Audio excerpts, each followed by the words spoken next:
திரு பாலச்சந்திரன், இந்த மோடியினுடைய கருத்து கிராமப்புறங்களில் சாதியை அடிப்படையாக வைத்து அமைதி சீர்குலைக்கப்படுகிறது என்று அவருடைய இந்த கருத்தை எதை குறிப்பிடுவதாக நாம் எடுத்துக்கொள்ள வேண்டியிருக்கிறது?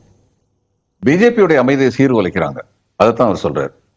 அவங்களுடைய அமைதி சீர்குலையுது. இன்னைக்கு இந்த மாதிரி ஜாதியை பத்தி அவர் பேசினார்னா பிஜேபியுடைய அமைதி சீர்குலையுது. இதுல பிரதமர் என்ன சொல்றாரு, கிராமப்புறங்கள்ல தான் எஸ்சியும் எஸ்டியும் ஓபிசியும் அதிகமா இருக்காங்கன்னு சொல்லியிருக்காரு. எங்க இருந்து கண்டுபிடிச்சாரு? ஒரு ஸ்டாட்டிஸ்டிக் இருக்குல்ல, ஒரு புள்ளி விவரம் இருக்குல்ல. அப்ப இந்த கவர்மெண்ட்ல அந்த புள்ளி விவரம் இருக்கத்தானே செய்யுது. பிறகு அந்த புள்ளி விவரத்தை கொண்டு வரதை பத்தி அவருக்கு அப்ஜெக்ஷன் இருக்கு. இன்னொன்னு சொல்லியிருக்காரு, இந்த தப்பான தகவல்கள், அதாவது உண்மைக்கு மாறானவை. ஏன்னா பொய்ன்னு சொன்னா அது அநாகரிகம், அதனால நான் உண்மைக்கு மாறானவைன்னு சொல்றேன். அவங்களுடைய வருமானம், கிராமத்தில் வருமானம் 3 மடங்கு உயர்ந்திருக்குங்கிறார். இது எவ்வளவு தவறுனா, 15 ரூபாய்க்கு 1 கிலோ 15 ரூபாய்க்கு வித்த வெண்டைக்காய் 2014 வித்தது இன்னைக்கு 60 ரூபாய்க்கு விற்கிது. 45 ரூபாய்க்கு வித்தாலே ரியல் இன்கம் கூடல. அன்னைக்கு நான் 15 ரூபாய்க்கு வாங்க முடிஞ்சது, இன்னைக்கு நான் 45 ரூபாய்க்கு வாங்கினேன்னா, நான் 1000 ரூபாய் பண்ணிக்கிட்டு இருந்தேன், இன்னைக்கு 3000 ரூபாய் பண்ணேன்னா அதே தானே வேல்யூ. இதே மாதிரியே உண்மைக்கு மாறானவைகளே சொல்லி சொல்லி விவசாயிகளுடைய வருமானத்தை இரட்டி பார்க்க என்ன பண்ணாங்க. இதே மாதிரி தான் இந்த ஜாதி பற்றி பேசுறதும் இதுதான்.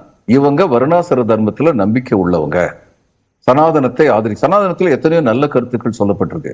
விருந்தினர்கள் தெய்வத்திற்கு ஒப்பானவர்கள், மாதா பிதா குரு தெய்வம், இப்படி எல்லாம் சொன்ன சனாதனம் சொல்லக்கூடாத ஒரு கருத்து சொல்லியிருக்கு.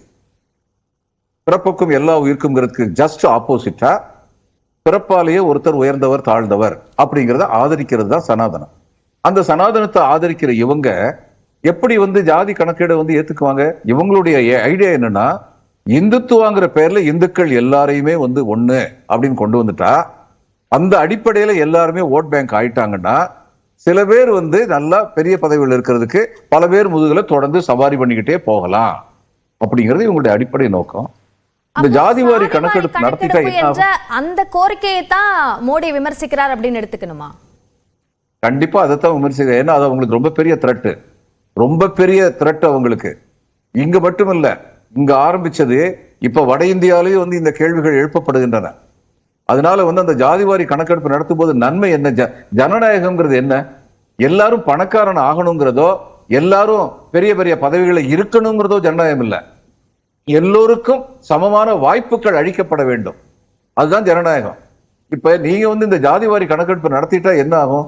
இதுவரைக்கும் இருந்ததுல 1947 இருந்தாலும் அதுக்கு முன்னாடி இருந்து இன்னைக்கு வரைக்கும் எந்த குழுமங்கள் எந்த அளவு பெரிய பதவிகள் இருக்காங்க? மற்ற குழுமங்கள்ல தகுதியே கிடையாதா? தகுதி இல்லாம இருந்தா சரி, யார் தகுதி உள்ளவங்களோ அவங்க மட்டும்தான் உட்கார்ந்துருக்கணும். இப்ப இவர் விபி சிங் ஒரு கேள்வி கேட்கப்பட்டது. இந்த ஓபிசி ரிசர்வேஷன் வந்தபோது அவங்க சொன்னாங்க, ஓபிசி ரிசர்வேஷன் வந்தா மெரிட் கம்மியாயிரும், குவாலிட்டி கம்மியா போயிடும், அட்மினிஸ்ட்ரேஷன் குவாலிட்டி கம்மியா போயிடும் அப்படின்னு சொல்லி அவர்கிட்ட சொன்னாங்க.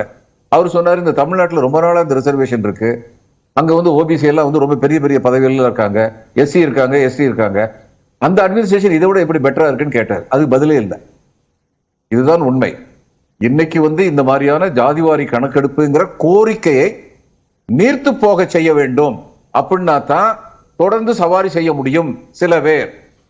அப்படிங்கிறதுக்காக வேண்டிதான் இதையெல்லாம் தப்பு, ஜாதிவாரி கணக்கெடுப்புன்னு சொல்லி கேட்கறது, ஜாதியை பத்தி பேசுறது, சமுதாய நல்லிணக்கத்தை குலைக்கிறது, இப்படியெல்லாம் சொல்றது திசை திருப்புகிற முயற்சி, அவ்வளவுதான்.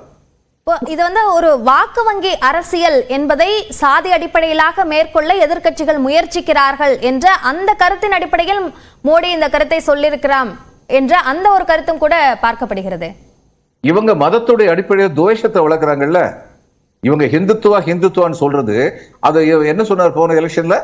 2 மாடு நீ வச்சிருந்தீங்கன்னா 1 மாட்டை தூக்கி வெளிநாட்டுல இருந்து இங்க வந்தானே அவனுக்கு தூக்கி கொடுத்துருவாங்க அப்படின்னு சொன்னாரு. இன்னொரு பெரிய தலைவர் என்ன சொன்னாரு, நாங்க 80 பேர் நீங்க 20 பேர் மறந்துடாதீங்க அப்படின்னு சொன்னாரு. இது துவேஷத்தை வளர்க்கல. இந்த ஜாதிவாரி கணக்கெடுப்பு நடத்தணும்னு சொன்னவங்க எங்க துவேஷத்தை வளர்த்தாங்க? எல்லாருக்கும் வாய்ப்புகள் சமமாக இருக்கின்றனவா இல்லையா என்பதை கண்டறிய வேண்டும். எல்லோரிலும் திறமையானவர்கள் இருக்கின்றார்கள் என்றால் அவர்களுக்கு அந்த வாய்ப்புகள் அளிக்கப்பட வேண்டும் அப்படின்னு சொல்றது என்ன துவேஷத்தை வளர்க்குது? இவங்க தான் துவேஷத்தை வளர்க்குறாங்க, பிஜேபி தான் வளர்க்குறாங்க, எதிர்கட்சிகள் இந்த துவேஷத்தை வளர்க்கல. இதுதான் உண்மை. இப்ப யாரையுமே குறிப்பிடாம இந்த விமர்சனத்தை மோடி முன்வைக்கிறது எதனாலன்னு புரிஞ்சுக்க வேண்டியிருக்கு. ஏன்னா அவர் ராகுல் காந்தியை குறிப்பிட்டாருன்னா ராகுல் காந்தி பதில் கேள்வி கேட்பாரு, இவருக்கு பதில் சொல்ல முடியாது. அதனாலதான் யாரையுமே குறிப்பிடாம பேசுறாரு. சொல்லட்டுமே, குறிப்பிட்டே சொல்லட்டுமே. இப்போ டெல்லி தேர்தலையொட்டி இப்படியான ஒரு கருத்து யாரையும் குறிப்பிடாமல் சொல்வது என்பதையும் நாம் பொருத்தி பார்க்க வேண்டியிருக்கா? ஆமா, ஏன்னா டெல்லியில வந்து ஜாதிங்கிறது மற்ற மாநிலங்கள் இருக்கிற அளவுக்கு ஒரு இன்டென்ஸ் ஃபேக்டர் கிடையாது. அதனால இங்க வந்து இது மாதிரிலாம் பேசி அறுவடை பண்ணலாம், வாக்குகளை அறுவடை பண்ணலாம்னு சொல்லி ஒருவேளை நினைக்கலாம். சரி, திரு தங்க வரதராஜன், இந்து என்ற ஒருங்கிணைப்பை இந்த சாதி அடிப்படையிலான கணக்கெடுப்பு என்பது தடுத்துவிடும் என்பதற்காக அஞ்சித்தான் இப்படியான ஒரு பிரச்சாரத்தை அல்லது ஒரு கருத்தை பிரதமர் நரேந்திர மோடி முன்வைக்கிறார் என்கிறார் திரு பாலச்சந்திரன். உங்களுடைய கருத்து? வணக்கம் சகோதரி. அதாவது நீங்க சொன்ன மாதிரி கிராமின் பாரத் மகா உற்சவ நிகழ்ச்சியில பாரத பிரதமர் டெல்லியில இன்னைக்கு பேசுனது பாத்தீங்கன்னு சொன்னா, இன்னைக்கு வந்து கிராமப்புற பகுதி என்பது கிராமப்புறங்கள் தான் உண்மையாக 2045 வளர்ச்சியடைந்த இந்தியாவின் அடையாளங்கள் இப்ப சொல்லவில்லை, எப்பொழுதுமே சொல்லிட்டு இருக்காரு. அப்ப வளர்ச்சியடைந்த பாரதத்துக்கு கிராம பகுதியினுடைய பங்கு என்பது அளப்பரியாதது என்பது சொல்லிட்டு இருக்காரு. அப்ப ஒரு விஷயத்த அவர் சொல்றார். அப்ப வந்து பாத்தீங்கன்னு சொன்னா நம்மளுடைய பண்பாடு, கலாச்சாரம், இன்னைக்கு அன்பு எல்லாம் வேறு இருக்கிறது பாத்தீங்கன்னு சொன்னா கிராமப்புறத்துலதான் அப்படின்னு சொல்றாரு. அது மாத்திரம் கிடையாது, அதுக்கு முன்னாடி என்ன சொல்றார், கடந்த கால ஆட்சியில வந்து பாத்தீங்கன்னு சொன்னா இந்த கிராமப்புறத்துக்கு எந்த அளவுக்கு முக்கியத்துவம் கொடுத்தது கிராமப்புற மேம்பாட்டுக்கு, இப்ப வந்து கிராமப்புற முக்கியத்துவம் கொடுத்ததுனால என்ன அப்படின்னு சொல்லி நேத்தி ஒரு ஆராய்ச்சி ஆய்வு, எஸ்பிஐ ஒரு ஆராய்ச்சி இது வெளியிட்டு இருக்கு. அது வந்து பாத்தீங்கன்னா 2012 இல்ல, அதுதான் உண்மைக்கு மாறான தகவல் என்று குறிப்பிடுகிறார் திரு பாலச்சந்திரன். பாலச்சந்திரன் சார் சொல்றது வந்து இதுன்னு சொன்னா, பாலச்சந்திரன் சார் எல்லாத்துக்கும் அவரு ஒரு விமர்சகர், அவருடைய எப்பொழுதுமே எங்களுடைய கருத்துக்கு மாறுபட்ட கருத்து சொல்றவர். அதான் அவருடைய கருத்துக்கான பதில் கருத்தை நான் உங்கள்ட்ட இருந்து கேட்கிறேன். மத்த பதில் கருத்து தான் நான் சொல்ல போறேன், அது அவரு கருத்து சொல்லியிருக்கிறார். நாங்க எஸ்பிஐனுடைய ஆய்வாராய்ச்சியை மேற்கோள் காட்டி பிரதமர் பேசினார். 2012 26% இருந்த வறுமை விகிதம் இன்னைக்கு 2023 வந்து பாத்தீங்கன்னு சொன்னா வந்து பாத்தீங்கன்னா 7.2 இருந்தது. இந்த பினான்சியல் இயர்ல வந்து பாத்தீங்கன்னா 4.6 வந்திருக்குன்னு சொல்றாங்க. ஆக நாங்க எந்த அளவுக்கு இருக்கோம், அது காரணம் பல்வேறு விஷயங்களை நாங்க உள்ளடக்கி இருக்கிறது. நீங்க வந்து பாருங்க, நீங்க சாதாரண பாத்தீங்கன்னா இன்னைக்கு அந்த டிஜிட்டல் நீங்க வந்து டிபிடி டிஜிட்டல் பெனிஃபிட் டிரான்ஸ்பர்ல காரணம் ஒரு மேற்கோள் காரணம். அதே போல வந்து பாத்தீங்கன்னு சொன்னா பல விஷயங்கள் இருக்குங்க. நீங்க பாருங்க, ஒரு காலத்துல திறந்த பாலச்சந்திரன் கேள்விக்கு நான் பதில் பாரு, நான் இந்த விஷயம் அதை எதெல்லாம் உள்ளடக்கியது கிராமப்புற மேம்பாட்டுன்னு சொல்றேன். ஒரு காலத்துல கிராமப்புறத்துல திறந்த வெளி இருந்ததா இல்லையா? நீ தூய்மை பாரத திட்டத்தில் எவ்வளவு பேருக்கு நாங்க வந்து கழிப்பறை கொடுத்திருக்கிறோம், இன்னைக்கு கேஸ் அமைப்பு எவ்வளவு கொடுத்துருக்கிறோம், எத்தனை கோடி வீடு கட்டி கொடுத்திருக்கிறோம்.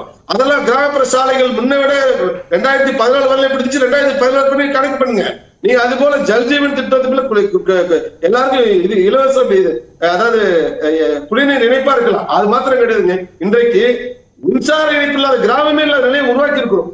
பல்வேறு விஷயம் இது போன்ற ஒரு பாமர மக்களுக்கு, கிராமப்புற மக்களுக்கு நாங்க நிறைய செஞ்சிருக்கோம் நாங்க சொன்னோம். இப்ப என்ன சொல்றாங்க, நாங்க இந்த இடத்துக்கு போறோம், இதுலதான் இது வந்து இன்னைக்கு பேசுறது சொன்னால அரசியலுக்காக பேசுறேன், உண்மையா எதற்காக இந்த இந்தியாவின் நலனுக்காக பேசுறோம். நீங்க அவர் யாரும் சொல்றாரு கேட்டீங்க, நீங்க அது போல பாலச்சந்திரன் என்ன சொல்றாரு, நரேந்திர மோடிக்கு பாஜகவுக்கு SC ST OBC லட்சமா சார்? இன்னைக்கு நாட்டு மக்கள் தொடர்ந்து எங்களை அங்கீகரிச்சிருக்கிறாங்க. அதனால எங்களுக்கு அச்சம் இல்லை. எதிர்காலத்துல விழுப்புணர்வோட உள்நாட்டு சக்திகள், அந்நிய சக்திகள்